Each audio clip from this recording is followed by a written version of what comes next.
Assalamualaikum warahmatullahi wabarakatuh. Salam sejahtera buat kita semua. Jadi di video Learning Construction for Dummies kali ini kita mau bahas sekali lagi apakah Hebel kuat untuk dak lantai. Ya, jadi kenapa video ini dibuat? Nah, jadi video sebelumnya itu tentang hal-hal yang harus diperhatikan untuk dak lantai dari Hebel itu saya post di salah satu grup teknik sipil di Facebook, terus ada beberapa komentar, yaitu nanti giliran udah roboh daknya baru nyesel. Mas, kalau ada ide yang masih ngawur jangan di-share. Ada lagi yang bilang Hebel bukan material struktur. Status seperti ini tidak mendidik, tidak mencerminkan teknik sipil. Terus ada lagi yang bilang kualitas pertanyaan dan kualitas jawaban di grup ini levelnya kuli. Saya rasa isi grup di sini rata-rata tukang bangunan, bukan insinyur sipil. Nah, jadi saya sekali lagi bikin video ini, coba kita jawab apakah Hebel untuk dak lantai itu kuat atau enggak secara teknik sipil. Oke, kita flashback dulu. Jadi dak Hebel itu untuk dak lantai itu dipasang di atas siku ya, di atas siku, terus ada struktur baloknya dari hollow atau WF atau dan lain sebagainya. Jadi sebenarnya dak Hebelnya itu untuk media pijakannya saja. Jadi media pijakannya. Nah, yang ini kita akan coba cek kekuatannya itu adalah media pijakannya itu, yaitu Hebelnya itu sendiri. Biasanya ukuran Hebel itu 60 cm kali 20 cm kali 10 cm. Kalau secara struktur dimodelkan kita ngitung plat beton gitu ya. Ini merupakan plat satu arah karena perbandingan antara panjangnya dan lebarnya lebih dari 2 kali lipatnya gitu. Jadi di pemodelan kali ini itu dimodelkan sebagai ini ada siku ya kan untuk dudukannya, terus tumpuannya di sini di ujung sikunya, terus lebar bentangnya itu 20 cm ya kan, 20 cm dikurangin ini 5 cm lebar sayap sikunya, tingginya 10 cm. Cuman di sini saya memodelkannya pakai solid structure gitu, jadi finite element. Nah, di sini saya modelkan Hebel itu berat jenisnya 1,8 ton per meter kubik. Terus modulus elastisitasnya 10.000 ya, ini asumsi aja. Terus di sini saya Hebelnya dimodelkan sebagai suatu solid terdiri dari solid kecil-kecil yang ukurannya 50 kali 50 mili, 50 kali 50 mili atau 5 cm kali 5 cm ya. Totalnya ini lebarnya 20 cm, tingginya 10 cm dan panjangnya 60 cm. Lalu dari sini kita kasih pembebanan. Kalau buat beban rumah itu kan 250 kg per meter persegi. Terus untuk beban SDL-nya itu untuk beban plat lantainya itu sendiri kayak keramik dan lain sebagainya, spesi dan lain sebagainya, plafon, sudah pipa-pipa 100 kg. Jadi saya asumsiinnya di sini 500 kg per meter persegi. Nah, kalau di solid itu pembebanannya itu ditaruh di titik-titik nodalnya ini. Jadi kalau didistribusikan ke 50 kali 50 mili itu setara sama dengan 1,25 kg nih. 1,25 kg per nodal arah gravitasi ke bawah.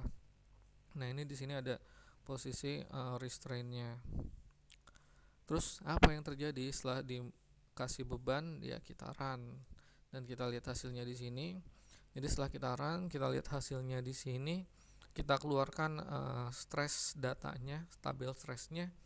Itu kita lihat nilai stres baik S11, S22 dan S33 dan S12, S23 dan sebagainya itu nilai maksimal. Nilai kalau nilainya positif itu berarti tarik, kalau nilainya minimum itu berarti tekan. Jadi tekannya itu 0,025 MPa, satuannya MPa Newton per mm square, dan tariknya itu 0,008 MPa, 0,008 sekian MPa. Terus apa sih artinya dari nilai itu? Nah, itu kan tadi nilai gaya dalamnya ya. Nah, sekarang kita coba cek ke kapasitasnya. Jadi dari kapasitas kuat tekan bata ringan itu saya ambil beberapa referensi, ada 4 referensi. Satu itu dari Poltek Negeri Semarang, satu lagi juga Fakultas Teknik Sipil ITS Surabaya ya kan. Terus yang dua itu dari website dari Citycon dan dari Bricon. Di sini nyebutin kalau kuat tekannya itu rata-rata 1, sekian MPa, 1, sekian MPa. Terus yang di sini 3, sekian MPa. Terus kalau di sini nilainya ini 4 Newton per mm square, maksudnya 4 MPa. Yang sini juga 4 MPa. Jadi rata-rata di atas 1, sekian MPa kuat tekannya. Lalu gimana sama kuat tariknya? Nah, kuat tariknya ada dua referensi. Terima kasih buat Pak Erwin, Pak Edi, Pak Abdul Mujid, Pak Abdul Rahmat, Pak Ryan Rahmi Isda yang udah bikin penelitian ini sehingga bisa dipakai. Jadi kuat tariknya itu rata-rata 10% dari kuat tekannya, sekitar 0,14 MPa. Terus ini juga yang terendah nih, variasi campuran macam-macam lah, kita pakai yang terendah itu 0,15 MPa di umur 28 hari. Jadi 0,1 sekian MPa aja. Kalau kuat tekan tadi 1, sekian MPa, kalau kuat tariknya 0,1 sekian MPa.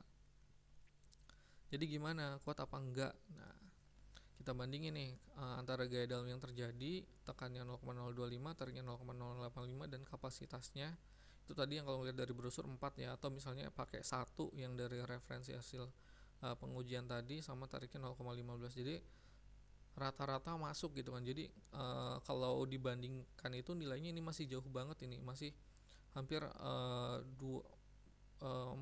kali lipatnya kayak gitu kalau ke 1 MPa. Kalau ke 1 MPa kayak gitu. Jadi bata ringan dengan ketebalan 10 cm itu cukup kuat gitu untuk beban 500 kg per meter persegi. Nah, jadi sebenarnya saya bikin beberapa perbandingan ya. Ini yang saya modelin pakai elemen solid kayak gini kan. Ini elemen solid. Ini kalau kita lihat load assign SDL-nya. Nah, ini di sini load assign-nya kilogram. Nah, ini 1,25 kg per sekian. Ini load assign-nya. Terus di sini restraint-nya, tumpuannya. Terus kalau kita lihat stress-nya maksimum kayak gini yang terjadi. Kalau bacanya rada bingung, biasanya saya lihat dari tabelnya aja. Nah, ini tabelnya gitu kan, dari tabel stress 11, stress 22, stress 33, 12, 13 dan 23, dan max ini dibanding di maksimum dan di minimumin ketemunya segini angkanya. Sebenarnya saya juga membuat di sebagai shell gitu kayak gitu kan. Nah, sebagai shell ini kalau kita lihat memang angkanya gak jauh beda, sama-sama 10 pangkat min 3 semua, 10 pangkat min 3 MPa kayak gitu. Jadi nilainya masih 16 per 1000 MPa gitu, masih sangat rendah dibandingkan dengan kapasitasnya. Terus ini adalah jurnal-jurnal ya, atau karya ilmiah untuk kuat tekan, ini untuk kuat tarik ya, di sini ada di bawah tentang kuat tariknya. Terus ini juga ini uji kuat, ada kuat tarik, ada kuat tekan, macam-macam. Dan jadi begitu kesimpulannya teman-teman. Secara teknik sipil ya, secara analisa teknik sipil ini masih kuat. Nah, monggo teman-teman kalau masih ada yang mau komen, masih ada yang mau menanggapi dan mau diskusi, kita persilahkan kayak gitu. Terima kasih dan wassalamualaikum warahmatullahi wabarakatuh.